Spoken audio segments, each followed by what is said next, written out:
자, 그럼 2부 순서를 맡아주신 분들을 좀 소개시켜드리겠습니다.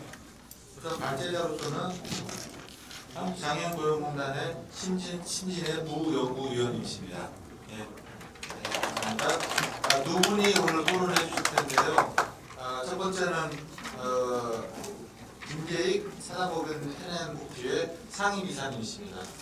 반갑습니다. 네. 두 번째, 오는데 고생 많이 하셨대요. 참 멀리서 이렇게 오는데 1시간 걸리셨답니다. 예, 좀 더 뜨거운 박수를 드려야 될 것 같아요. 나사대학교 인간대학원의 박정민 교수님이십니다.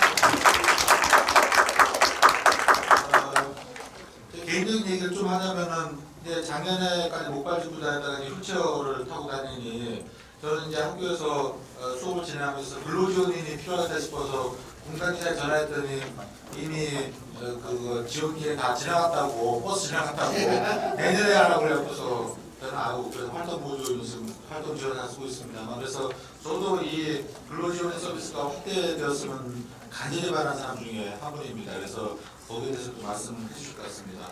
자, 그러면은 우리 심진의 부연구위원님께서 근로지원 서비스 발전 방안에 대해서 말씀해 주시는 텐데, 원래 예정 시간은 25분입니다만 시간이 많이 간과되는 관계로 한 20분으로 추가해서 말씀 부탁드리겠습니다. 예, 안녕하세요. 한국장애인고용공단 고용개발원에 근무하고 있는 심진이라고 합니다. 그 근로지원인 서비스 발전 방안 모색을 주제로 해서 오늘 발표를 하도록 하겠습니다.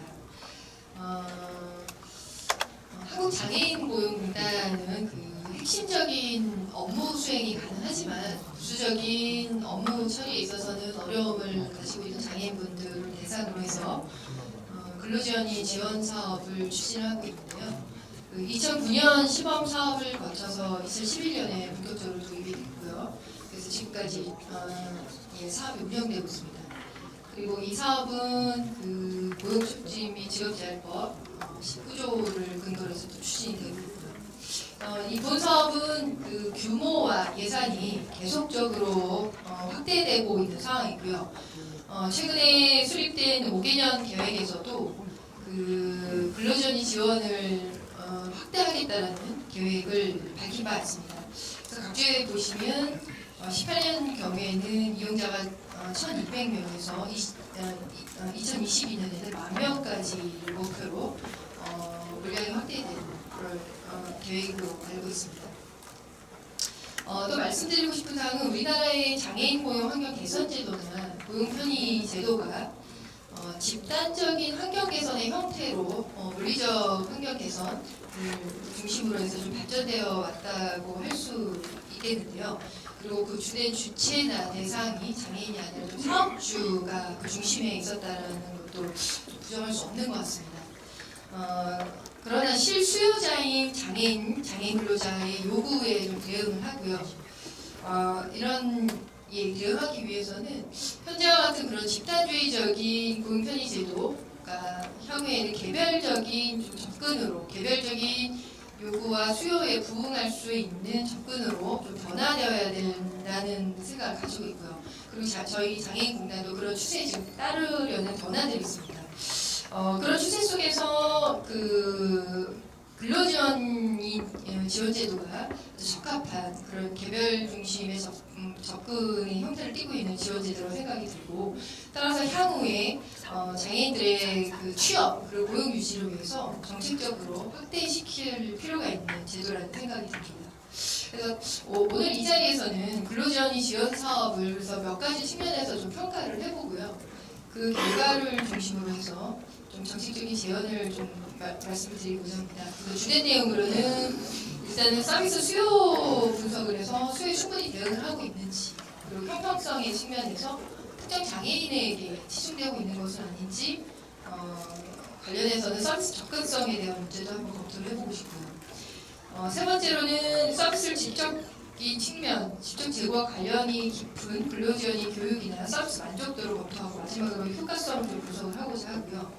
이런 분석을 위해서는 저희 내부 사업 DB 데이터, 그리고 고용개발원에서 계속적으로 지금 만들고 있는 경제활동 실태조사, 고용 패널 데이터를 좀 사용했고요. 실제 장애인 근로자분들, 이용자분들과 근로지원이 대상으로 실태조사한 결과를 활용을 했습니다.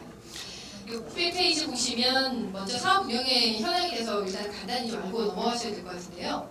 첫 번째 예산입니다. 그래서 2012년부터 예산이 지속적으로 증가를 하고 있는 것을 표에서 확인을 할 수 있는데 13년도의 경우에는 전년 대비해서 2.6%가 증가를 했고요. 14년 경우에는 200%를 넘어서는 증가를 보였습니다. 2015년부터 18년까지 두 자릿수의 증가를 보였고요. 2018년의 경우에는 예산 200억이 넘었고 제가 알기로는 내년 예산은 이제 500억 정도로 지금 편성이 되어 있는 걸로 알고 있습니다. 그래서 그 지원 현황에 대해서 보시면 근로지원인 이용한 장애인 근로자 수는 12년에 432명에서 13년에 769명, 15년에 923명, 그래서 16년부터 1000명을 넘어서 17년에 1521명까지 증가를 하고 있고 근로지원인 수도 지속적으로 증가를 하고 있고요. 이 또한 두 자릿수를 지금 보이고 증가율을 보이고 있다는 점을 확인할 수 있습니다. 근로지원 서비스 이용한 장애인 근로자의 장애 유형별 분포를 보시면 시각장애 비중이 가장 크고요. 60% 가까이 되고 있습니다. 이제 넘어선 부분도 있고요. 그 다음에 지체장애인이고 이후에 그 청각장애인의 이용도가 좀 높은 것으로 나타나고 있습니다.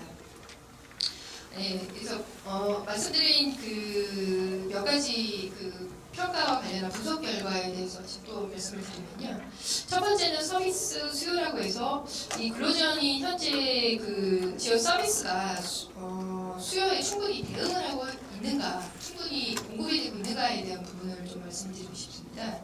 2016년 장애인 경제활동 실태조사 원자료를 활용해서 저희가 분석을 해봤는데 취업 후 고용 유지를 위한 지원이 필요하다고 응답한 장애인 중에서 업무 수행에 대한 타인의 도움, 근로지원으로 그것을 응답한 분들을 통해서 좀 수요를 분석을 해봤는데요.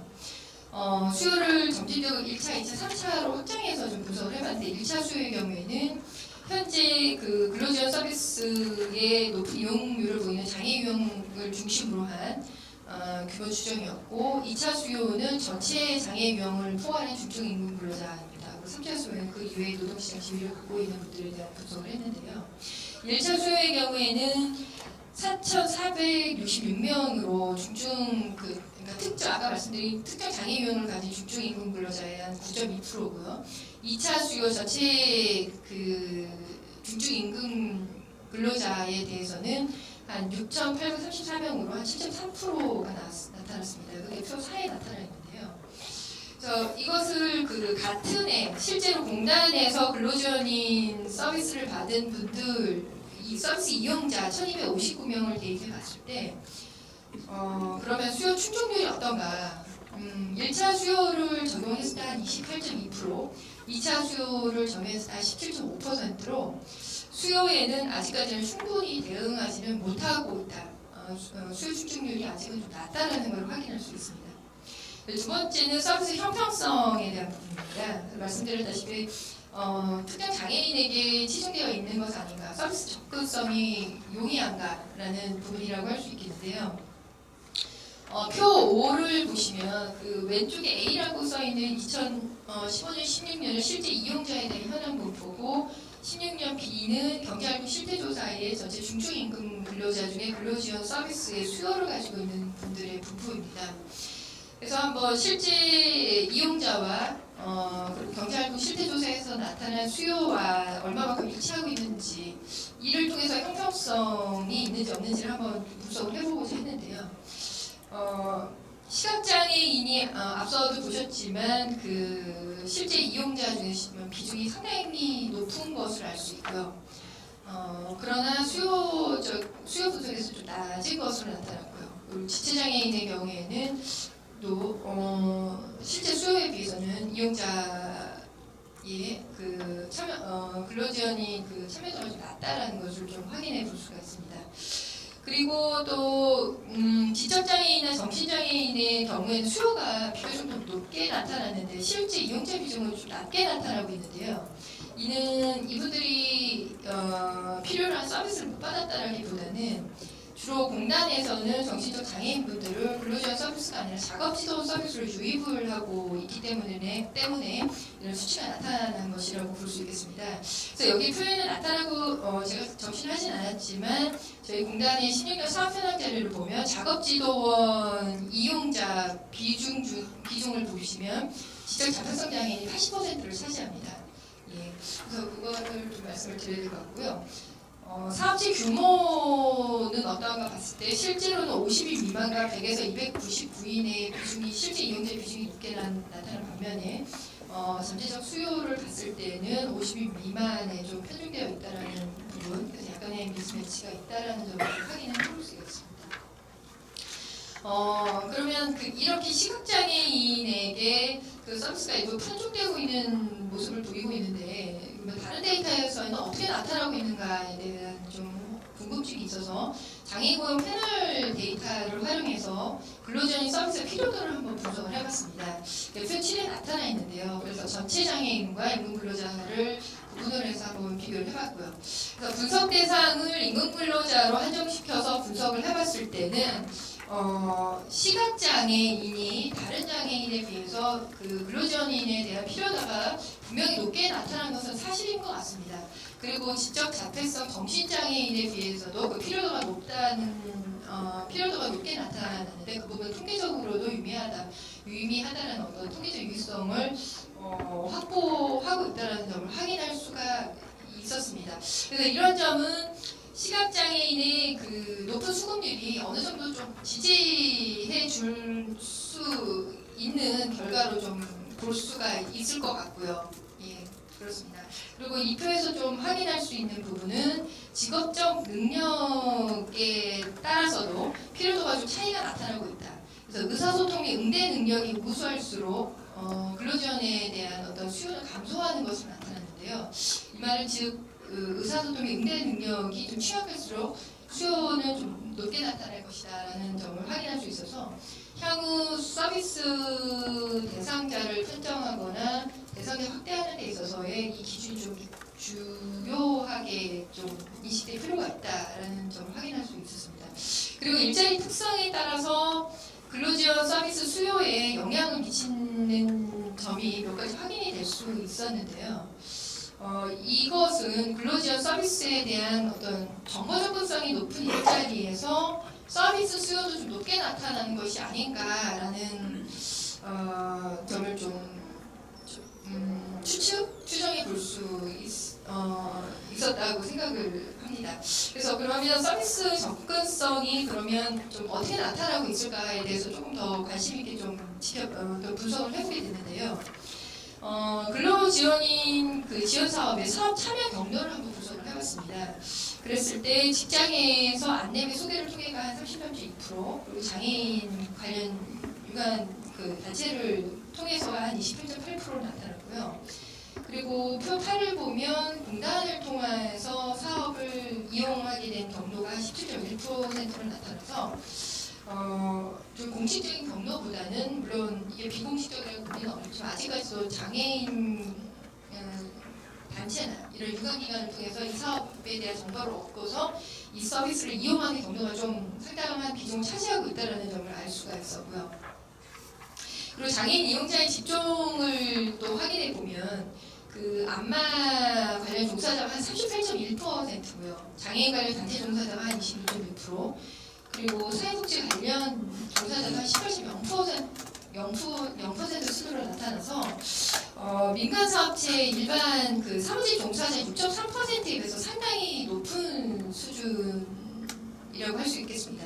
그러니까 일반적인 그냥 경쟁 노동시장에서 그 근무하고 있는 장애인에 비해서 장애인들이 이 서비스를 이용하는 정도가 좀 낮다. 그래서 이 서비스 제도를 인지하는 부분, 그리고 서비스의 접근성이 지금 말씀드린 분들에 비해서 좀 떨어지는 것이 아닌가라는 부분을 좀 알 수가 있었던 것 같습니다.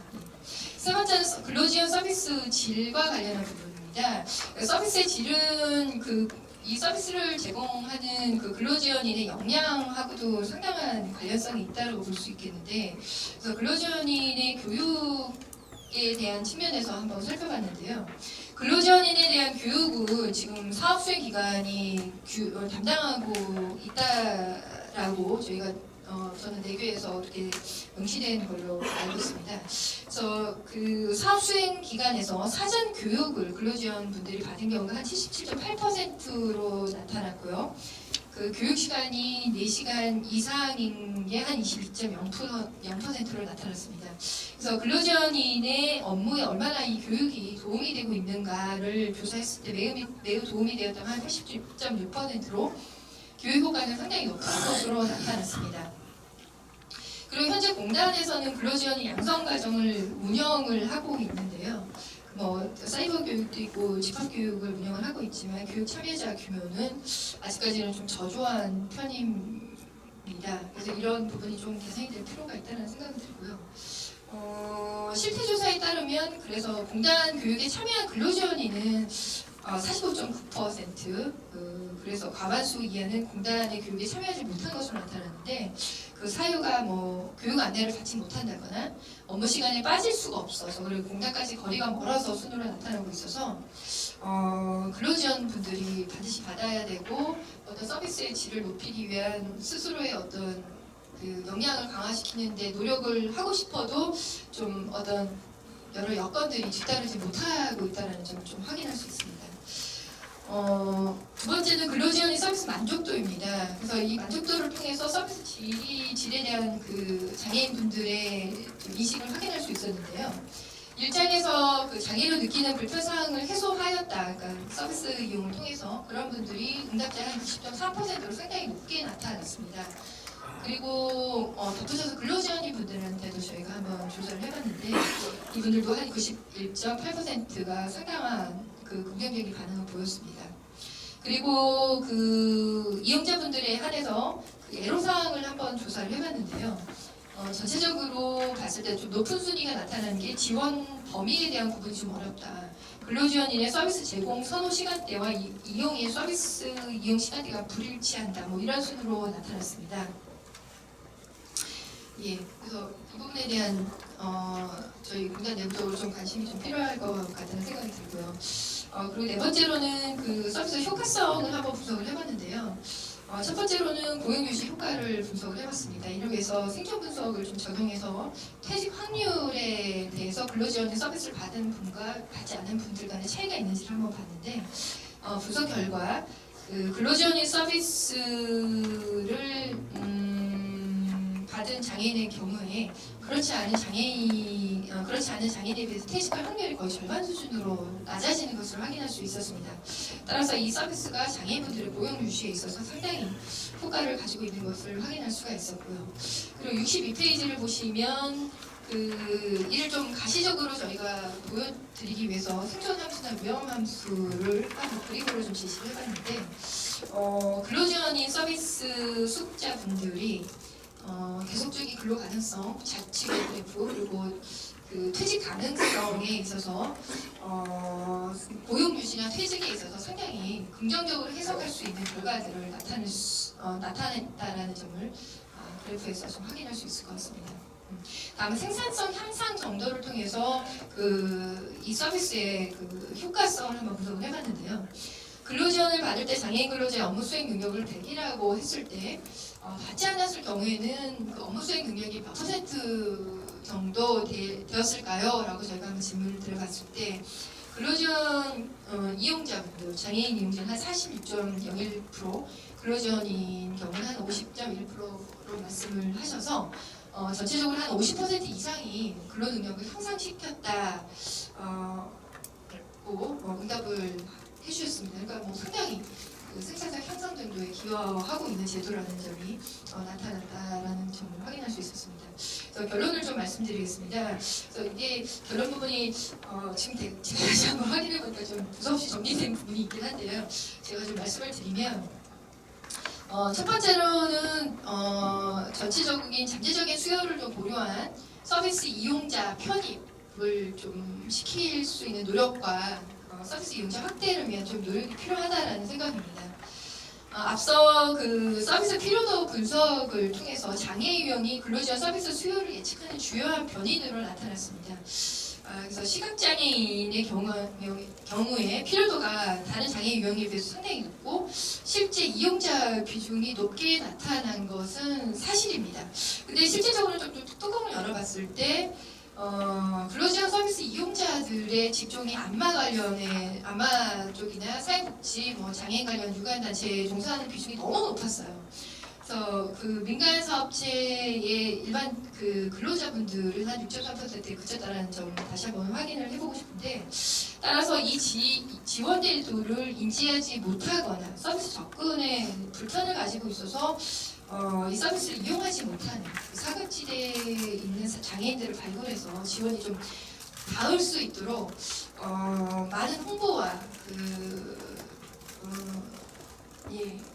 장애인분들이 이 서비스에 대해서 알 수 있도록 저희가 좀 노력하는 것들이 유입시키려는 노력이 상당히 필요하다는 생각입니다. 그리고 두 번째는 예산 확대를 통한 사업의 안정화가 필요하다는 생각입니다. 지금까지 계속 예산이 증가하고 있고 향후에도 계속 증액이 될 예정입니다. 그래서 이게 아까 잠재 접수가 현재 이용자의 한 3.5배 수준이라는 점을 확인해 봤을 때 예산도 확대되는 것은 바람직하다라는 생각이 듭니다. 그래서 예산이 확대되면 그 이용자를 확대시키는 부분은 당연할 것이고요. 더 중요하게는 이 서비스가 상당히 안정화될 수 있다는 측면에서도 상당히 긍정적이라는 생각입니다. 그 안정화라는 점이 어떤 점이 있냐면 서비스를 적기에 공급을 할 수 있다라는 점인데요. 현재 같은 경우에는 예산 상황을 고려해서 서비스 지원이 비상시적으로 이루어지고 있습니다. 그래서 지금 그 교수님께서 그 서비스 를 신청할 수 있는 그걸 놓치셨다고 했는데, 그만큼 1년에 한 차례 정도 이렇게 이용자를 모집해서 혼자 싹 그냥 모아서 주고 마는 이런 형태였는데, 근데 그게 아마 예산 상황 때문에 아마 그런 식의 그 공급 시스템을 저희가 가지고 있을 수밖에 없다라는 점을 좀 말씀드리고 싶고요. 예산이 없는데 너무 많은 분들이 이렇게 상시적으로 신청을 하면 저희가 그 서비스를 감당을 해낼 수 없으니까. 근데 예산이 확보가 되면 상시적인 그 시스템으로 실행을 시킬 수가 있어서 적기 판정, 적기 서비스 공급이 가능해져서 이용자 중심의 시스템 구축이 될 수 있을 거라는 생각이 듭니다. 그런 점에서 사업 안정화에 좀 기여할 수 있을 거라는 생각이 들고요. 그 다음에 세 번째로는 그 근로지원인 교육 강화 및 교육 콘텐츠 개발 보급인데요. 그 5개년 계획에서도 이 근로지원인 서비스 질 향상 추진이 필요하다라는 점을 밝혀왔습니다. 그래서 물론 사업의 주체가 사업 그 수행 기관이 교육의 주체이긴 하지만 공단이 좀 더 적극적으로 이 사업이 원활하게 진행이 될 수 있도록 그 여러 가지 지침과 교육 콘텐츠를 생성을 하고 보급을 하기 위한 적극적인 노력이 좀 필요하고, 그리고 근로지원이 양성에 있어서도 지금처럼 어떻게 보면 좀 형식적으로 그쳤던 그런 교육이 아니라 번역별로 근로지원 양성을 위한 교육을 실시하는 등의 좀 적극적인 노력이 필요하다라는 생각이 듭니다. 이상입니다. 네, 감사합니다. 신진해부 연구위원님께서는 실태 조사 자료를 실질적으로 분석을 해주셨습니다. 그래서 서비스의 수요, 풍평성, 그다음에 근로지원 교육이나 만족도를 포함한 질, 그다음에 그 실태 조사를 통해서 서비스를 해보니까 퇴직은 덜하고 고용은 더 유지가 되더라, 향상성이 향상됐다, 효과성을 증명해 주셨고요. 그래서 결론적으로 이런 결과를 통해서 전 수요를 고려한 이용자도 확대되고 따라서 예산도 좀 확대될 있고 근로지원한 교육 비중을 강화하고 콘텐츠도 개발 보급할 필요가 있다는 아주 실용적인 실질적인 제안을 해주셔서 감사드립니다. 그럼 이 부연구위원님의 그 발표에 대해서 두 분이 토론해 주시겠는데, 먼저 김지익 박사님께서 김지익 상임위원장께서 토론해 주시는데, 원래 이게 15분인데 이게 지금 늘어지는 거 아시죠? 그러니까 10분이면 가장 좋고 한 12분 정도까지 부탁드리겠습니다. 예.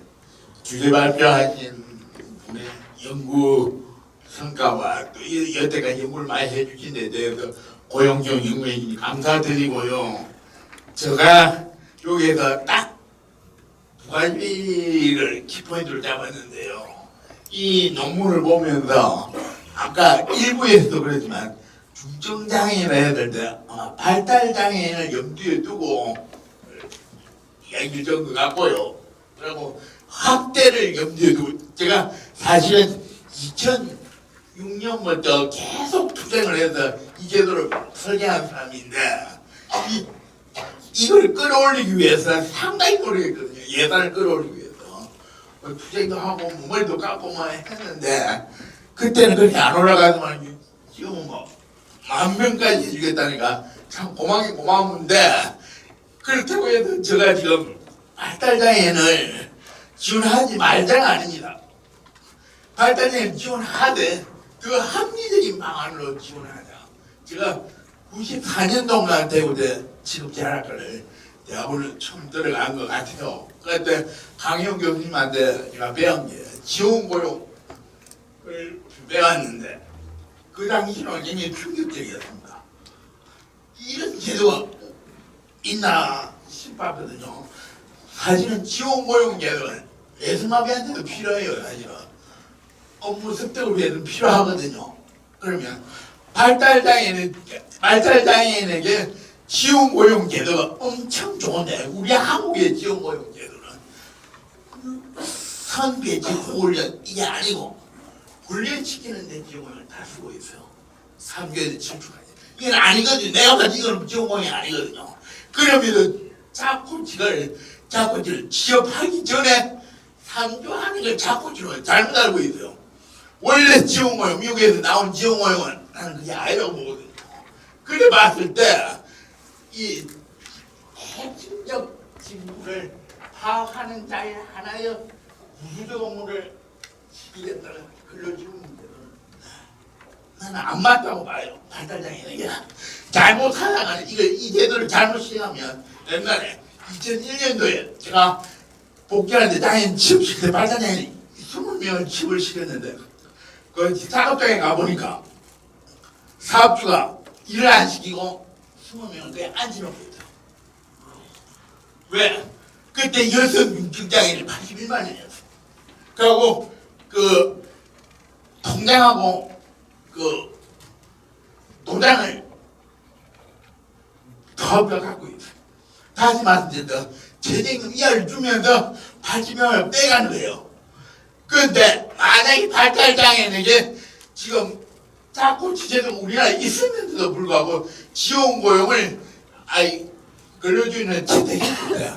사업주가 어떻게 할까 뻔하거든요. 어디냐? 지금도 고용장려금도 올린다고 합니다. 그러면 고용장려금도 올려주는데 발달장애는 정말 인권에 사업주가 방해 따주고 근로지원인을 이런 시키는 형태가 벌어지지 않을까 그게 걱정이 된다는 겁니다. 부모들이 왜 근로지원이나 발달장애 요구하는지 나 이해가 안 갑니다. 왜? 더 좋은 제도가 있는데도 불구하고 그리고 고용보호자는 부모가 들어왔을 때 취업을 부도했을 때 지원고용에 대해서 확실하게 이야기를 해줬다면 부모들이 이걸 요구하지 그런 요구하지 않을 거예요. 왜 정확하게 이야기를 안 해주느냐 예전에 의문스러워요. 사실은 핵심적 직무를 파악하는 자도 지금 사업주한테 아까 시각장애인 안마사가 제일 많이 받고 있다. 많이 받고 있어요. 근데 잘못 받고 있어요. 사업주가 들어가서 장애인을 지원하는 게 아니고 사업주 지원하고 있어. 내가 알고 모니터링 하고 있거든요. 이거 어떻게 설명할 겁니까? 지금 시각장애인조차 사업주가 컨트롤 하는데 발달장애인을 근로지원을 붙였을 때 발달장애인은 아예 뒤로 방에 띄워놓고 근로지원만 일시킬 수 있는 확률이 되게 높다는 겁니다. 내가 근로지원이나 발달을 붙인 말자 소리 아니야. 더 좋은 제도를 활성화시켜서 좀 더 전문가를 활성화시켜서 붙였을 때 발달장애인이 정말 일을 하게 되고 정말 일을 하게 되는 그 생각을 상당히 있는 방안으로 하자. 이 뜻으로 발달장애인 근로지원을 붙이지 말고 다른 걸 하자 이 뜻인데 발달장애인 부모님들하고는 차하고 좀 생각이 좀 다른가 봐요. 고용공단도 이에 대해서 설명을 안 하고 있어요. 근데 신연구원은 이 밑에 글에서 작업 직무지도 작업지도원을 이야기하고 있는데 고용공단은 그 길로 가지 않으려고 하고 있어요. 돈이 좀 더 들어서 그런지는 모르겠는데 그렇다면 제가 제안한 말은 정말 일할 수 있는 발달장애인에게 한 5년 정도는 짝꽃을 붙여주고 5년 이후에도 지금 평가를 해서 필요하다면 근로지원을 붙여주는 이런 것들 역으로 내가 제안을 한번 해보고 싶어요. 정말 근로지원 필요하다면 한 5년까지는 짝꽃을 붙여주고 일을 배하고 할 수 있다면 하는데 하기 힘들다면 근로지원에는 5년 뒤에는 근로지원을 붙여주는 게 어떻겠나 하는 방안을 제가 이야기를 좀 드리고 싶고요. 한 몇 가지 문제점을 지적한다면 아까 교수님도 이야기하셨지만 신청과 시간 간등에 있어서 신청을 난 1년에 한 번밖에 못해요. 문을 한 번 열고 닫아버리고 그리고 판정 체계의 시스템이 정확하게 갖춰지지 않고 이랬다 저랬다 등급이 높으면 더 주고 등급이 낮으면 안 주고 실제로 내승마비는 상기기는 어느 장에 많거든요. 근데 옛날에 한 5년 전인가 10년 전인가 근로지원 할 때 처음 할 때 특수 이하 장애는 1급이라도 주는데 내수만은 3급이라서 못 주겠다. 다시 말해서 정확한 장애인의 정확한 그걸 지금 능력을 보고 평가를 해야 되는데 단순하게 등급만 보고 평가했던 시절이 있었고 그 다음에 교육도 마찬가지입니다. 교육이 엉망입니다. 여기에도 4시간짜리가 나오는데 아랫게 우리 해내복지에서 공단하고 같이 18시간을 교육했어요. 18시간 했는데 지금 교육이 공단 본부에서만 1년에 100명 합니다. 두 분에. 이래서 교육이 되겠습니까? 특히나 발달장애 한다는 이 마당에 교육 없이 어떻게 할 거냐. 이 문제 심각하거든요. 발달장애 모르면 가르치기도 힘들어요. 솔직히 말씀드려서. 이런 부분을 해결을 해야 되고, 그래도 교육을 못 받고 근로지원을 나가는 사람이 많아요. 또 이게 지금 설문조사에 어떻게 나오느냐. 왜 안 받느냐 했을 때 중간에 근로지원을 하기 때문에 교육 못 나가는 이 설문이 나왔거든요. 이게 교육을 다 시키라고 배출하는 게 아니고 이렇게 아는 게 아니고 교육을 못 시키고 배출하다 중간에 가다니까 안 가는 거다. 교육도 못 받은 자가 근로지원을 일을 한다는 거는 말이 안 되고 4시간 그 택도 없는 거 장애인은 4시간도 어떻게 아느냐는 거죠. 18시간 해도 알까 말까 하는데 그래도 내가 미국의 어떤 영화를 어떤 다큐를 보니까 장애인 정도만 집하니까 근로지원 붙어요. 그런데 자영업을 하는 사람은 근로지원을 안 붙여줘요. 이게 문제가 뭐냐니까 시각장애인이 자영업하는데 우두머리한테 근로지원 안 붙여주고 밑에 있는 사람 근로지원 다 붙여주는 밑에 있는 사람 다 쓰는 거야. 한 사람만 붙여주면 나무 근로지원은 쓰지 않을 건데 다시 말씀드려도 장애인이 중증장애인이 고용된다는 것보다 자영업 하는 게 더 쉬워요. 또 자영업이 지금 사실은 굉장히 어려운 상황입니다. 우리나라 자영업이. 그래서 정말 이 학대가 된다면 자영업하는 사람에게도 근로지원인이 붙어줘서 정말로 활성화에 도움이 될 수 있게 해야 되지 않나 이런 생각을 해보면서 지체 부분이 사실은 지체가 엄청나게 많은데요. 지체가 시각보다 근로지원은 많이 안 맞아요. 사실은. 이 문제는 어떻게 보냐면 일반 기업의 장애인 취업되는 게 최고의 가치가 없다고 나는 보거든요. 일반 기업에 장애인이 취업할 때 근로지원인이 홍보가 안 돼 있어요. 전혀 안 돼 있어요. 왜? 아예 쓴다나 장애인 난지가 많으냐? 아니 이거는 알기 때문에 많은 거거든요. 일반 기업은 근로지원이 있는 거조차 모릅니다. 그러니까 이런 문제가 발생하는 거라고 나는 보거든요.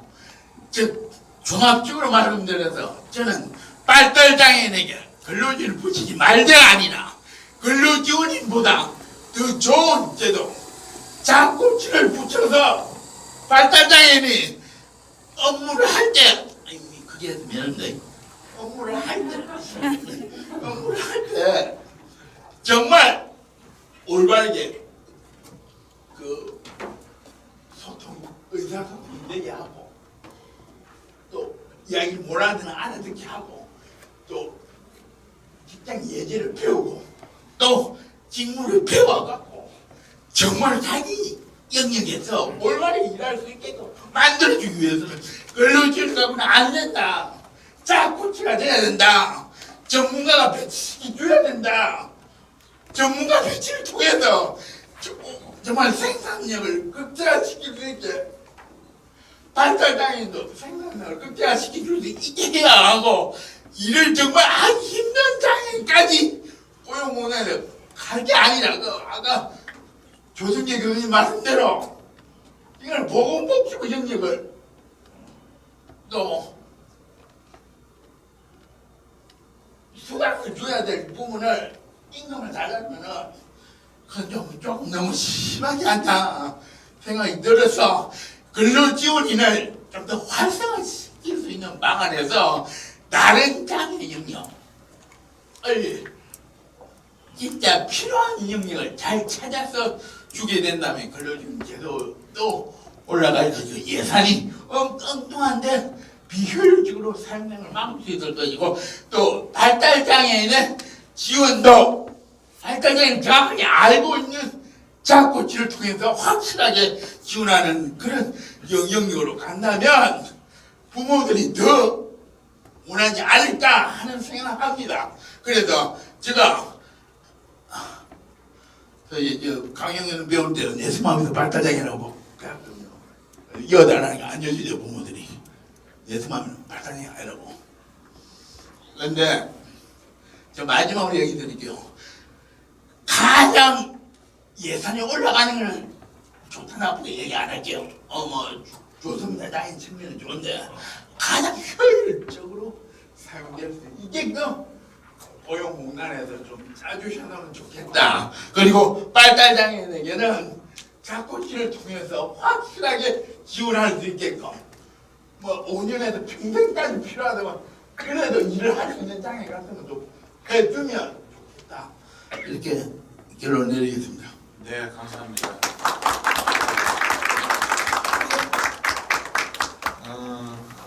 김재익 기사님 말씀 들으면 이제 두 개가 이제 일반적으로 근로지원 제도에 대한 문제점 지적하신 거는 다 치고 일부하고 이제 맥락을 연결해 주신 거죠. 이제 동료 지원과 모델이 아무래도 출발이 그렇고 또 현실이 발달장애인을 위주로 시작이 됐기 때문에 그러면 발달장애인도 그러면 동료 지원과를 붙여줘야 되는 근로지원인을 붙여야 되는 거 아니냐. 그러면 이제 근로지원인이 실제로 근로지원이 아니라 발달장애인은 이제 손가락 뻗고 있고 근로지원이 일을 하게 될 거다 이런 우려를 말씀하신 거 아닙니까, 그렇죠?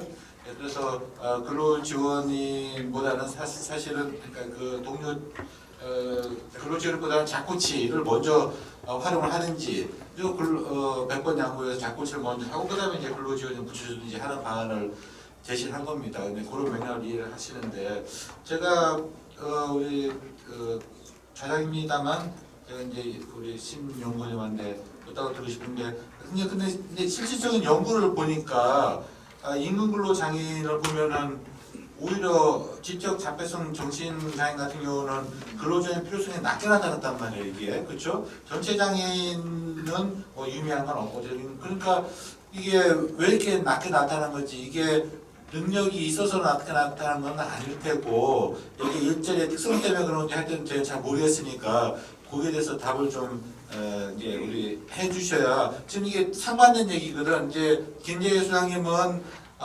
발달장애인 근로지원은 필요 없고 있으면은 알고 낼 것이라는 말씀을 한 것인 거고 심리래 박사님은 필요 없다고 나왔다 이렇게 나온 거기 때문에 이게 상반된 얘기예요. 그래서 정리를 해주셔야 됐다는 첫 번째고 그다음에 두 번째는 이게 저는 뭐 꼭 대답할 필요는 없습니다. 이거는 활동 지원 서비스는 막 예산이 팍팍 늘어나잖아요 매년.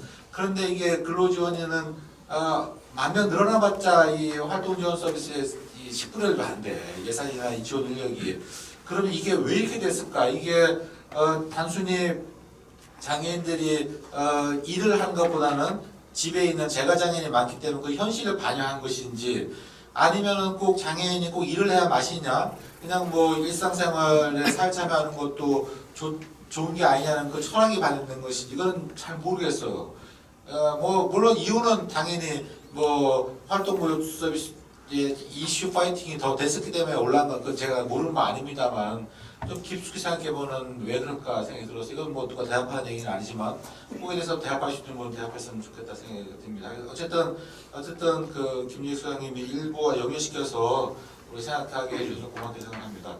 자 그럼 이어서 두 번째 토론자이십니다. 나사렛대학교 인간재활학과의 박종규 교수님께서 마지막 토론을 이어주시겠습니다. 부탁드리겠습니다. 네, 반갑습니다. 박정현입니다. 제 목소리가 예쁘죠? 예쁘네. 지난주에 여기 지금 이릉센터 앞에처럼 지난주에 집회에 참여하다가 학기말이라 해서인지 번아웃도 된 상태에서 집회에 늦게까지 참석하다가 몸살이 났나 봅니다. 그래서 이번 주에 강의도 몇 개 못하고 간신히 어제부터 이제 말문이 트여서 나왔는데요.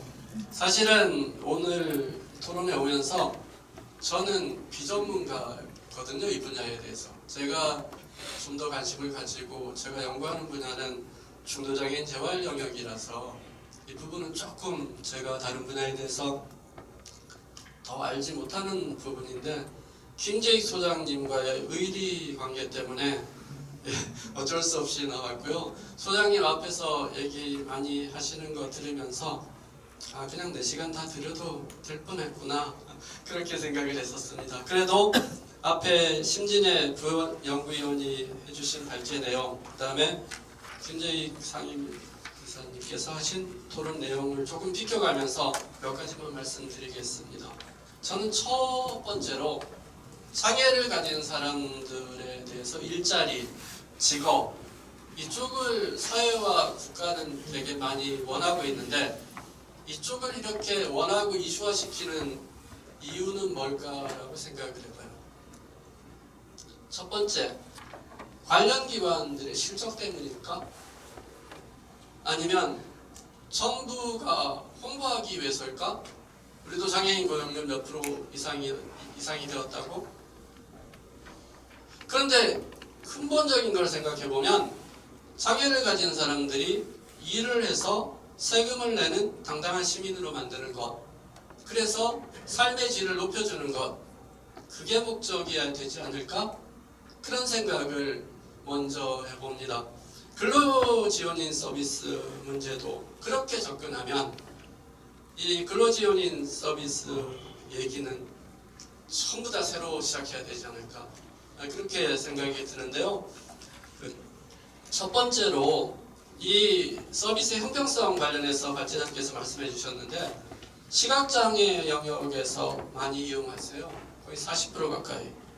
그럼 이 근로지원인 서비스는 시각장애인 한마지원 서비스죠. 40% 이상이 그쪽에 40%가 그러니까 그쪽에서 이 서비스를 이용하면 굳이 근로지원인 서비스라고 얘기할 필요 없이 시각장애인 안마 지원 사업이 되는 거죠. 사실은 이제 이 서비스를 시행하는 입장에서는 예산도 없고 인력도 없고 되게 어려울 거라는 생각을 해요. 그런데 근본 취지를 벗어나면 안 되잖아요.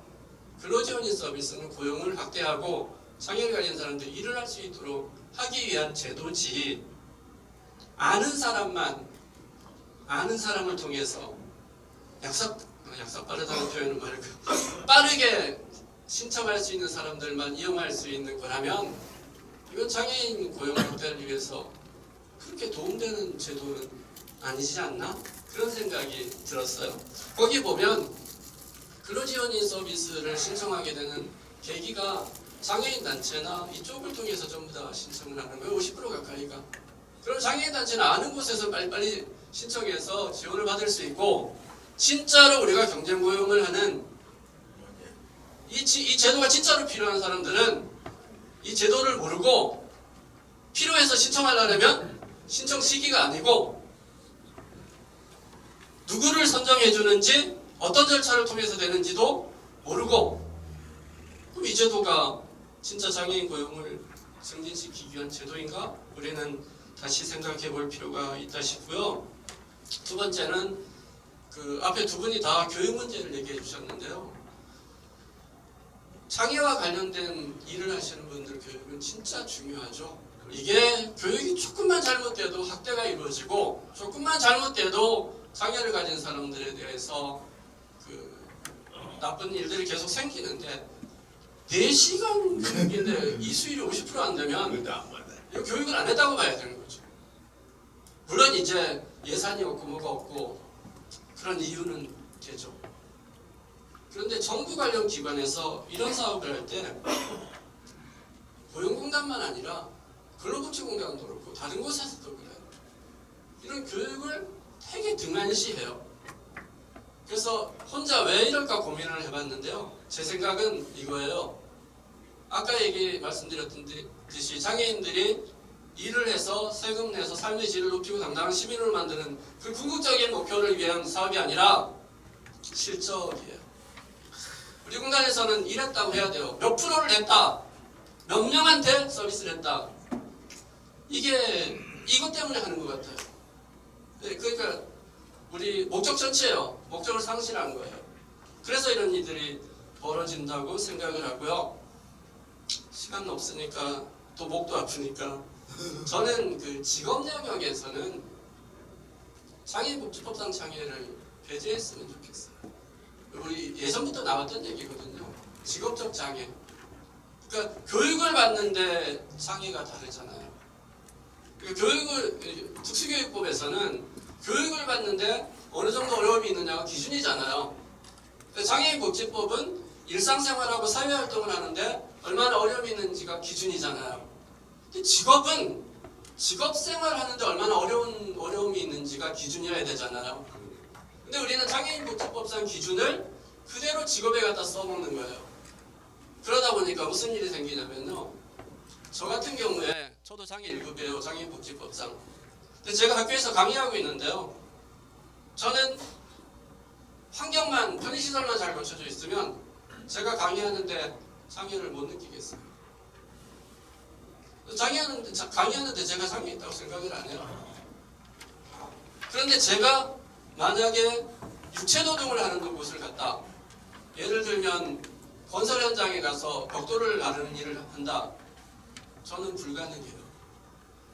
근로지원인 서비스도 장애 유형만 가지고, 장애 급수만 가지고 얘기하는 게 아니라 그 장애를 가진 사람이 어떤 직무를 하느냐에 따라서 얘기는 많이 달라지죠. 근로지원인이 전혀 필요 없을 수도 있고 근로지원인이 절대적으로 필요할 수도 있고, 우리는 그런 것들을 간과하고 이 서비스를 하고 있는 것이 아닌가 그런 생각이 들고요. 그 다음에 앞으로 직업 얘기할 때는 장애인복지법상 장애 유형 등급 이것보다는 직업을 가지는데 어떤 직무를 할 때 어떤 어려움이 있는지 그렇게 우리는 더 고민을 해봐야 되지 않을까 싶고요. 그럼에도 불구하고 이 근로지원인 서비스는 적용 범위를 더 확대하고 적용 대상을 더 확대해서 진짜로 대한민국의 중증장애인들이 직업을 가지고 살아갈 수 있도록 적극적으로 이 제도를 높였으면 좋겠어요. 근데 그렇게 할 때는 한 목적성, 목적에 맞게 목적 전치를 하지 말고 그렇게 갔으면 좋겠다 싶고요. 마지막으로 발달장애인 부모님들이 20년 동안 머리 깎고 고생 많이 하신 걸로 알고 있어요. 진짜 힘들었고요. 지금도 힘드세요. 그리고 앞으로 해야 될 일 얼마든지 많아요. 그런데 묘하게 우리나라는요. 보건복지부도 그렇고 장애인 개발원도 그렇고 고용공단도 그렇고 요즘엔 발달밖에 안 해요. 발달을 아까 앞에서도 얘기하셨지만 발달을 하지 말자는 얘기는 더 해야 돼요. 근데 나머지 장애 유형 90%의 장애 유형도 가야 되잖아요. 장애인 고용률을 높이려면 발달장애인만 고용하면 고용률이 높아지나요? 90%의 장애인들을 신체적 장애인들을 취업을 할 수 있도록 해야지 고용률이 높아지죠. 그럼 우리는 90%의 신체적 장애인들이 고용 일자리를 가지기 위해서 가장 필요한 거는 접근권이에요. 편의시설을 높여야 되고 이동권을 확보해야 되고 정보 접근권을 높여야 되고 기본적인 거를 해야지 넘어가지 기본적인 걸 하나도 하지 않고 어떻게든지 우리 흔히 하는 말로 생색내기 우리도 이만큼 한다라고 어떻게든지 홍보하려고 장애인을 이용하는 거 아닌가. 이거 장애학에서는 대상화라는 표현 쓰잖아요. 장애인은 언제나 교육 대상이고 서비스의 대상이고 직업 서비스의 대상이고 삶의 질은 바뀌죠. 그러면 안 되지 않을까. 그래서 제가 여기다 이거 써놨는데 읽을까 말까 고민하다가 그냥 읽고 갈게요. 이런 방식이라면 발달장애인 고용공단, 발달장애인 개발원이라고 명명해야 되지 않나 싶을 정도로 요즘에는 발달만을 얘기 많이 하고 있다. 그래서 그런 점에서 저는 전체 장애인을 위해서 매우 아쉽다 그런 생각이 듭니다. 저는 여기까지 하겠습니다.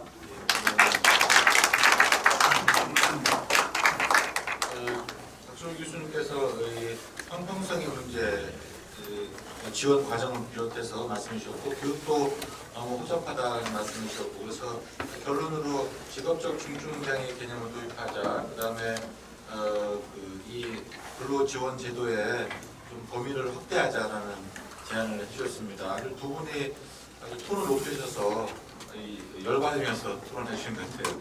감사히 생각하고 자 그러면은 이제 그 플로어에 계신 분들께 이제 질문들 기회를 하실 기회를 드리겠습니다. 손을 들어 표시해 주시면 기회를 드리도록 하겠습니다. 네, 안쪽 뒤에 차로사님, 이찬원 팀장님, 네, 하고 그다음에 드리겠습니다.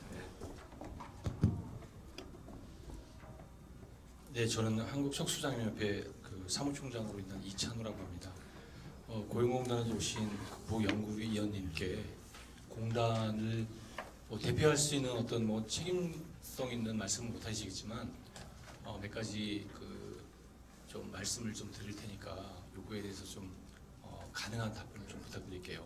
아마 두 분 토론자께서도 말씀하셨지만 근로자의 범위에 대한 얘기를 좀 하고 싶습니다.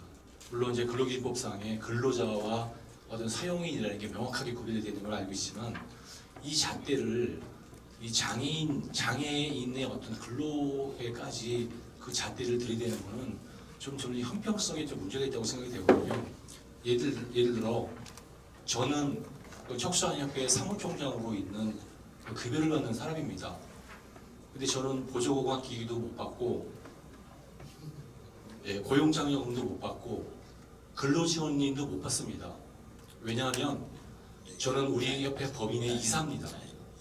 이 법인의 이사는 근로자가 아니라는 제가 생각할 수 없는 그런 잣대로 저는 그걸 못 받고 있습니다. 이런 식으로 장애인이면서 장애인에서 일을 하면서 분명히 근로자의 어떤 성격을 갖고 일을 하지만 여러 가지 이런 것 때문에 어떤 혜택을 못 받는 사람이 너무너무 많습니다. 예를 들면 IL 센터장, 그렇죠. 예, 장애인 단체장도 그렇죠. 그다음에 아까 이제 자영업자도 말씀하셨지만 물론 근로기준법상이라는 진짜 어떤 근로의 큰 기준이 되는 그거를 따라야 한다고 고용노동부 산하에 있는 장애인 공단이기 때문에 그걸 따라야 한다고 하면 저는 장애인 고용공단이 그 책임감을 다하지 못하고 있다고 생각합니다.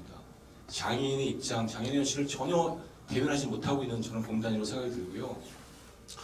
발달 장애인까지 제가 뭐 비하하는 건 아니지만 근로 지원을 확대하겠다고 이렇게 애를 쓰시는데 왜 IL 센터장이나 법인의 이사로 있는 저 같은 실질적인 장애인들한테는 어떤 그런 것들에 대한 고민을 안 하시는지 저는 좀 여쭈고 싶습니다. 사실 이 문제에 대해서 그 장애인단체의 단체장님께서 행정심판 소송을 지금 하고 계시다고 그래요.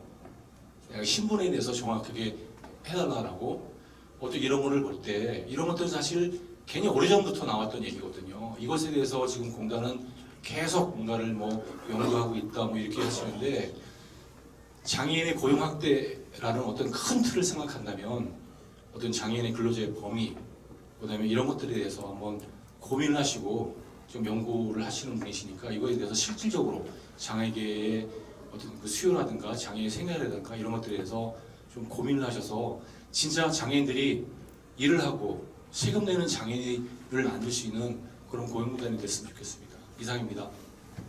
예. 기존의 근로기준법과 다른 근로자의 재정의에 관한 질문이셨습니다. 자, 또 누가 질문하실? 예. 하십시오. 네, 안녕하세요. 휴먼 리소스 이발리에이션에서 일하고 있는 김민이라고 합니다. 전 질문이 3가지 정도 있는데요. 2가지는 그 연구위원님께 드리려고 하고요. 나머지 1가지는 앞에 계신 토론자도 같이 응답을 해주셨으면 좋을 것 같습니다. 우선 책 57페이지에 보시면 아까 조원진 교수님도 말씀을 해주셨는데 지금 지적 자폐 정신을 같이 묶어놓으시고 전체 장애인에 보시면 로직 분석 결과 보시면 근로지원의 필요가 유의미하게 나타나지 않았는데 그냥 제 단순한 생각으로는 아마 이들이 단순 노무에 근무를 하고 있고 근무 기간이 짧기 때문에 매우 필요하다라는 답이 나왔을 거라고 생각을 하는데 이에 대해서 저도 좀 더 자세하게 듣고 싶고요. 그리고 62페이지에 보시면 생존 분석 콕스 모델로 분석을 하셨는데 지금 이 표만 보면은 2000일이거든요. 최대 10,000일까지 나오고요. 그러니까 2000이라는 거는 이게 패널 자료를 이용해서 분석을 하셨다는 걸로 생각이 들기는 하는데 이게 지금 2000이라면 최소 3년을 일해야지 2배 정도 차이가 나타나는 걸로 나오는데 이거를 좀 더 명확하게 해석을 해주실 수 있기를 부탁드립니다. 그리고 마지막 질문은 현재 지금 근로장애인도 전 중요하다고 생각을 하는데 실질적으로 고용공단 같은 경우에는 직업평가 지원 고용이 많이 활성화되어 있긴 한데 국내 같은 경우에는 지원 고용 받을 수 있는 기간이 너무 짧고요. 그러니까 전 세계적으로 지원 고용을 지금 무제한 일수로 두자라는 게 계속적으로 나아가고 있는 상태인데 국내 같은 경우는 지원 고용이 너무 제한되어 있는 게 문제인 것 같고요. 그것과 관련해가지고 지원 고용을 활성화시키지 않을 거라면 그러니까 뭐 미국 같은 경우는 직업능력 평가를 이용해가지고 실제로 이 사람이 얼마나 직업능력을 갖고 있는지 한 다음에 근로자와 고용주가 서로 합의를 해서 임금을 주는 체계로 가고 있습니다. 그거 관련해가지고 직업능력 평가 같은 거 할 때 지금 현재 직업평가 센터들이 쓰고 있는 게 MDS. 미국에서 80년대, 90년대 만들어갖고 쓴 걸 지금은 직업평가할 때 안 쓰거든요. 주류 트레이닝이라고 해가지고 전반적으로 이 사람이 3단계에서 7단계까지 뭐 할 수 있는지 안 그러면 실제적으로 어떤 작업이 수행을 가능한지 종합적으로 판단할 수 있는 능력을 보는데 국내는 아직까지 좀 직업평가 관련해서 좀 뒤떨어 있는 게 아닌가라고 생각을 하고요. 그리고 이 정도만 하겠습니다. 감사합니다. 아까 이 두 토론자한테 질문하시는 게 3번째 질문이었는 겁니까? 알겠습니다. 예, 그러니까 이 지금 분석 결과에 관해서는 이제 심리전 연구위원은 항상 시고고 그다음에 그 직업 평가 도구가 너무 올드하다는 것에 대해서는 토론자 누구든지 치면 되고요. 조선영 교수님 질문하실 거 있습니까? 해도 됩니다. 예. 아니 글이나 분석은 되게 잘하셔서 재밌게 읽어봤거든요. 근데 몇 가지를 좀 짚고 싶은데요. 아까 뭐 질문자랑 비슷한 얘기긴 한데 지금 이제 그 정신하고 발달 장애 이쪽이 그 필요 부분에 대해서 유의미하게 안 나타난 것들이 과연 그 혹시 그 데이터에 참여한 그 사람들이 그 직업자에서 보호고용에도 보호고용 형태의 취업자들도 포함이 된 건지, 그럴 경우에는 근로지원인에 대한 것들이 필요가 있었을까 하는 생각이 들고요. 그 다음에 대부분 보면 그 경쟁고용, 그러니까 뭐 장애인 복지관이나 IL 센터나 뭐 학교나 안마원, 안마하는 사람들, 예, 저도 안마하는 사람을 왜 이렇게 많이 써야 되는지 잘 모르겠는데, 예, 그 외에 그 6.3% 얘기를 하셨는데 이게 제 생각에는 제도에 대한 인지 부분도 있다고 보는데 그게 꽤 크긴 할 텐데, 제 생각, 그러니까 한 부분은 좀 다른 부분이 뭐냐면 저도 근로지원인 제도가 있다는 걸 2011년 그때부터 알고 있었거든요. 근데 저는 가능한 한 쓸 생각을 안 하고 살았어요. 왜냐하면 그 내가 할 수 있는 일들은 웬만하면 해보고 내가 남들한테 도움을 받는 거 말고 환경을 바꿔서 내가 할 수 있게 만드는 게 더 필요하지 않겠느냐. 그 일반 회사나 경쟁 고용에 있는 분들을 보면, 그러니까 장애인 복지관이나 이런 데 말고 그런 생각들을 가진 분들이 의외로 많이 있다고 생각이 들어요. 또 한 가지는 그분들이 장애 정체성 같은 것들을 사실 좀 부족한 분들도 계시죠. 그러니까 좀 예를 들면 눈이 좀 보이는 저시력인 분들은 뭐 일반 회사 뭐 예를 들면 삼성 이런 데 다니시는 분들 의외로 많거든요. 이분들은 자신들이 장애인이라고 생각하지 않아요. 그러니까 그런 부분들이 있어서 단순히 인식의 문제는 아닐 것이다. 그 어떤 다른 사람들의 도움을 받는 것에 대해서 어떤 마인드셋을 갖고 있느냐가 중요하다고 생각이 들어요. 저도 정말 도저히 어쩔 수 없어서 이번에 11월 달에 부득불 근로지원인을 신청해서 예산이 많으니까 공단에서 12월 달부터 좀 써달라고 그래갖고 쓰는데, 예, 하여튼 그런 게 또 한 가지는 이게 재밌는 수치가 하나 있어요. 지금 분석해 놓은 거 보면은 그 근로지원인들은 생산성을 100으로 봤을 때 근로지원인 유무에 따라서 근로지원인 조사를 보면은 한 50% 정도가 그 향상이 됐다고 보는 거고요. 그 다음에 이제 당사자는 54%라고 그러셨나요? 46%? 하여튼 뭐 그 좀 거칠게 보면 한 2배 이상 그 성격 차이가 난다는 거 아닙니까? 생산성이. 이게 그러니까 근로지원이 효과가 있다 이렇게 얘기하면 안 되는 숫자 같아요. 제가 보기에는. 제가 내년부터 하루에 8시간씩 지원을 받는데 실제로 그렇게 안 쓰겠지만 지원을 받아서 제가 일을 한다고 해도 제 업무 생산성이 반 이상 올라가면 좀 교수 못해요. 왜냐하면 그 어느 직업이든지 해야 되는 직무 관련 필수 균형이라는 게 있거든요. 그렇죠? 그러니까 모든 여러분들 하는 일 중에서 여러분들한테 핵심 업무라는 게 있지 않습니까? 그렇죠? 그거는 어쨌든 근로자, 장애인이건 누구건 그 근로자가 해야 되는 거란 말이죠. 저 같은 경우는 이제 가르치는 것하고 그 다음에 이제 연구하는 것하고 행정적인 건데 거기서 이제 자료를 찾는다든지 문서 편집한다든지 그런 부분에 좀 도움을 받겠죠. 그러면 제 생산성이 한 뭐 많아야 10몇 %는 올라가겠죠. 근데 그게 아니라 제 생산성이 한 200까지 올라간다. 2배 이상 올라간다. 그럼 이건 뭔 얘기냐면 제가 해야 하는 핵심 업무들을 누군가 대신한다는 얘기예요. 네. 제가 그래도 비록 똘똘한 편인데 저 정도가 그렇다면 만약에 이제 발달장애인 분들한테 직접적으로 가게 되면, 그리고 대부분 이제 그런 분들이 일을 하게 될 그 직장들이 아마 100인 이하, 기껏해야 300인 이하의 사업체일 텐데요. 그럴 경우에 제대로 된 근로지원인 감독이 어떻게 이루어지겠느냐? 누가 하겠느냐?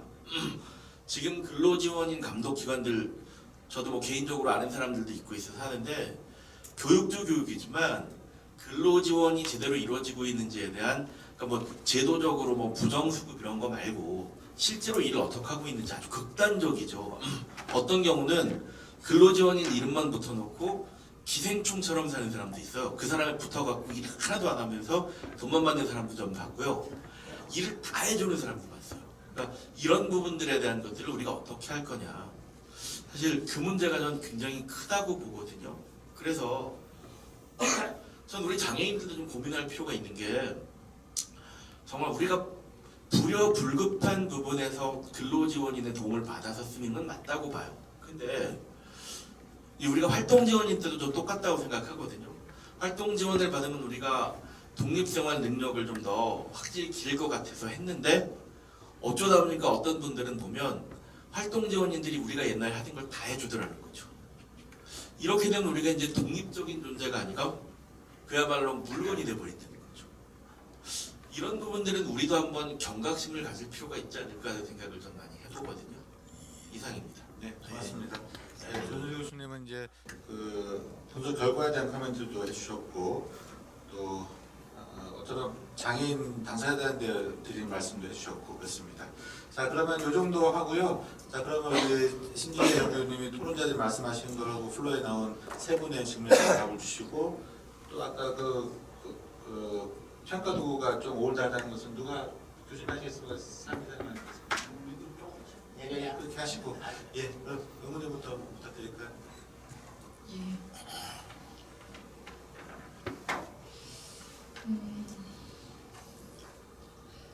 이런 토론회 장애인공단에 근무하는 사람으로서 이렇게 나와서 발표하고 질의응답을 받는 것이 참 고된 일이구나 라는 점을 예, 다시 한번 느끼게 됐네요. 그리고 질문이 너무 많아서 지금 하나하나 다 되게 고민해야 될 질문인데 이렇게 질문에 대한 답이 잘 될지 좀 저도 스스로 약간 좀 우려가 되는 부분이기도 합니다. 일단 제가 지금 보이는 대로 이렇게 말씀을 드리면 아까 그 IR 센터장이나 단체장 분들이 이 서비스 대상에서 제외되는 부분에 대한 불합리성에 대해서 문제를 주셨는데 일단은 그 예산이 확대가 되고 있고 그리고 이 서비스를 받아야 마땅했으나 받지 못하는 그런 장애인들에 대해서 이제 점진적으로 서비스가 확대될 예정이라는 생각이 들고요. 그런 과정에서 김직 그 박사님 그 토론문에도 제가 읽었지만 장애인 근로자 장애인분들 중에서 취업자 중에서 자영업자 비중이 상당히 높은 건 사실입니다. 예. 임금 근로자보다도 자영업자 비중이 상당히 높고 열악한 환경에서 근무하시는 분들 되게 많고 저소득 문제도 있고요. 이분들에 대해서 그러니까 비임금 근로자에 대해서 수급자 범위를 확대해 보는 것이 필요하다는 생각이 저도 좀 이쪽 정도 동감하는 부분이 있고요. 그런 과정에서 우리가 이 서비스 대상자로 놓치고 있는 분들이 어떤 분들이 있는가에 대한 부분에 대해서 향후에 계속적으로 좀 검토를 할 필요가 있겠다는 생각이 있고 그런 과정에서 지금 말씀하신 분들의 이 서비스 대상자로 포함시키는 부분도 또 검토를 해봐야 된다는 생각이 듭니다. 그리고 아까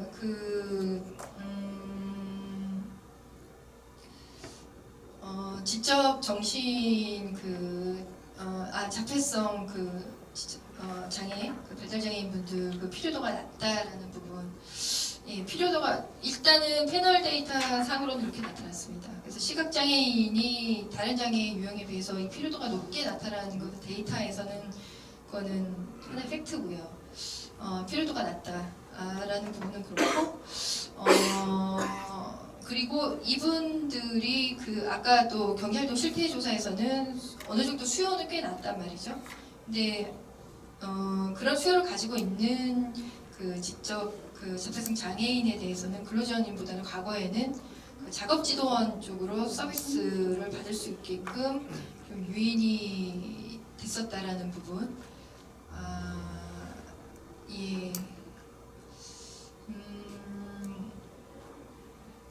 그 부분에 대해서 이렇게 말씀드리고 그런데 이 장애인에 대해서 근로지원 서비스를 서비스를 제공하는 것이 적합한가에 대한 부분에 대해서는 다시 좀 이렇게 또 조금 이따 좀 정리하면서 좀 얘기를 해봤으면 좋겠고요. 그다음에 그 생존 분석에서 그 수치에 대한 부분은 제가 좀 검토를 해서 개인적으로 좀 얘기를 했으면 좋겠다라는 생각이 들고요. 그다음에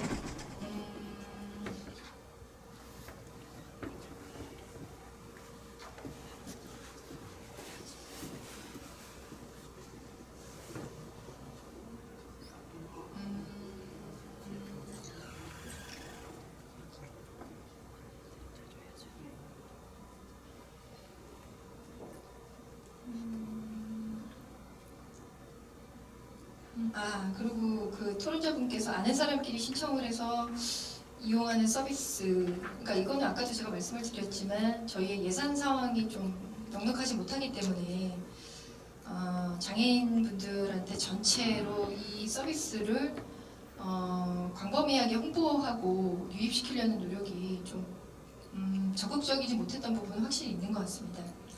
감당하기가 좀 어려웠을 때또 그런 부분이 있어서요.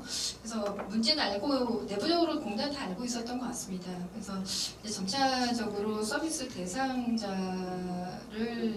이제 확대시키는 과정에서 이제는 이 서비스를 모르고 계셨던 하지만 필요로 했던 그런 장애인 분들도 유입시킬 수 있도록 저희가 상당히 이제 좀 적극적인 노력을 할 것이라는 생각이 들고요. 그리고 또 그 중병증이 서비스 적격서 판정의 중요 기준이 아니고 실제 필요한 분들을 이게 서비스가 돌아가게끔 하는 것이 필요하다. 이거 물론 당연히 공감이 되고요. 향후에 그 장애 등급제 폐지에 따라서 서비스 적격서 판정이 단순히 복지법상의 중병증이 아니라 실제로 필요한 분들을 가려낼 수 있는 그런 어떤 기준들이 이제 개발이 되지 않을까라는 생각입니다.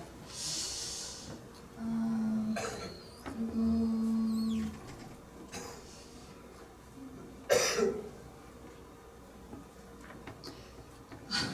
몇 가지 질문을 좀 더 받은 것 같은데 제가 좀 정리가 안 돼서 열심히 썼는데 놓친 거 있으면 좀 다시 한번 그 교수님께서 좀 말씀 주시면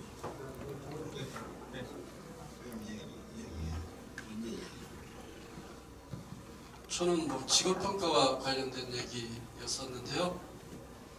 저도 이제 장애를 가지고 있으니까 직업평가가 되게 불편해요. 적합직종도 되게 불편해요. 적합직종은 왜 불편하냐면 장애를 가진 사람도 특성이 있고 특기가 있고 취미가 있고 하고 싶은 일이 있는데 적합직종은 이장애 유형이니까 이 직업이 좋다는 얘기잖아요. 그래서 불편하고요. 직업평가는 내 스스로 내가 이 직업을 할 수 있는지 할 수 없는지 아는데 왜 내가 평가를 받아야 되느냐가 되게 불편해요. 그래서 자기가 자기 능력을 판단할 수 있는 사람들은 직업평가가 필요 없다고 생각해요. 발달장애나 정신장애 영역에서 직업평가를 하고 그것도 도구평가가 아니라 현장이나 상황평가 정도만 했으면 좋겠어요. 물론 재활학 과정에서 직업평가를 강의하시는 교수님들한테 죄송하지만 대다수의 장애인들한테 직업평가가 꼭 필요할까? 저는 그렇게 생각을 하고요. 마이크를 들은 김에 아까 여기 올 때 여의도에 왜 이렇게 사람들이 모일까? 저도 지난주에 왔다 갔지만 왜 이렇게 모일까? 우리나라는 획일화 사회라서 그런 것 같아요. 국회를 움직여야 되고 법을 만들어야 되고 정부기관을 움직여야지 뭔가 나오니까 전부 다 여의도로 오는 것 같아요. 장애와 관련된 사업이나 연구도 우리는 획일화되어 있지 않은가. 대부분의 연구가 국가기관에서 주도해서 나와요. 민간기관에서는 우리는 연구가 많이 나오지 않죠. 근데 정부 기관이나 정부 예산을 받는 연구는 분명히 한계가 있어요. 그래서 민간기관에서 연구도 많이 하고 또 민간기관에서 이렇게 정부기관과 합쳐서 세미나를 여는 것이 되게 의미 있다고 생각해요. 그건 꼭 말씀드리고 싶었었어요. 네, 감사합니다. 마무리하기 전에 한 가지만 언급해야 되겠다. 지금 이슈가 됐던 그 표 7 있잖아요. 지적 자폐성 정신장애인이 근로지원인 지원표에서 떨어진다. 자세히 보니까요, 이게 이게 로직 분석을 한 거고 유형의 기준이 시각이에요. 그러니까 시각장애인 인권 근로자에 비해서는 지적 자폐성 정신장애인의 근로지원 필요성이 당연히 떨어지지거든요. 그러니까 이거는 아까 얘기했던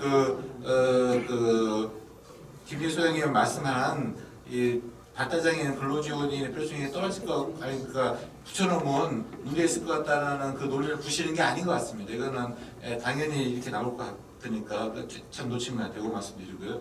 자, 그럼 마무리를 하겠습니다. 그 일부에 우리 중증장애인 동료 지원과 모델 필요합니다. 필요한데 이게 애초에 이제 발달장애인 위주로 시작이 됐다는 데서 이제 문제를 좀 제기하는 부분이 있는 거고 근로지원인 제도 당연히 필요하죠. 필요한데 이것이 활동지원사하고 근로지원인하고 잡코치하고 역할 부분이 실질적으로 있잖아. 있는데 불구하고 이게 흐려진 상태에서 이것이 확대되는 그 동기에 대해서 좀 불순하게 보는 그런 경향이 좀 있는 것 같습니다. 어쨌든 간에 이 우리 두 고문에 나온 두 분이 문제가 있겠습니까? 사실은. 네, 그렇지만 어쨌든 누군가가 원래는 이제 아까 모델했던 것처럼 이런 정책 드라이브했던 분들이 나와가지고 이제 피터지게 이제 논쟁을 하기를 원했습니다만 그렇게 안 되다 보니 이제 이렇게 두 분이 나오실 수가 없다는 것을 이해를 하고 그래서 감사드리고요. 어쨌든 간에 좀 더 저는 뭐 발달장애인 지금까지 사회복지 소외받았기 때문에 뭐 그들을 위한 제도가 만들어진 건 전 좋다고 생각합니다. 다른 토론자가 말씀하셨지만 그렇지만 그것이 이것이 좀 뭐랄까 잘못 설계가 될 때는 이것이 그래서 다른 비장애인들도 지금까지 발달장애인 고생했으니까 그럴만하다라고 하면 문제가 없는데 좀 아닌 것 같다는 게 갸우뚱하게 되면 이거는 정의롭지 못할 수도 있거든요. 그런 의미에서 오늘 토론회가 기획이 됐고 진행해 왔었습니다. 그래서 부디 이러한 목소리도 있다는 것을 좀 정부가 들었으면 좋겠는데 또 안 나와가지고 될지 모르겠습니다. 어쨌든 우리가 할 바는 다 했다는 생각이 듭니다. 자, 이제 마칠 시간이 됐는데요. 2부 토론해 주신 또 발표해 주신 신진의 연구부위원님, 또 김재익 상임이사님, 박종균 교수님께 감사드리고요. 무엇보다도 지금까지 끝까지 자리해 주신 우리 선생님들 그리고 또 주최해 주신 해냄복지에 감사드리면서 이게 돌아가는 길은 조금 평탄했으면 좋겠는데 될지 모르겠어요. 저도 기차 타야 될 텐데 하는 생각이 듭니다만 하여튼 고생도 많으셨고 연말 연시 잘 보내십시오. 건강하게 마치도록 하겠습니다. 감사합니다. 감사합니다.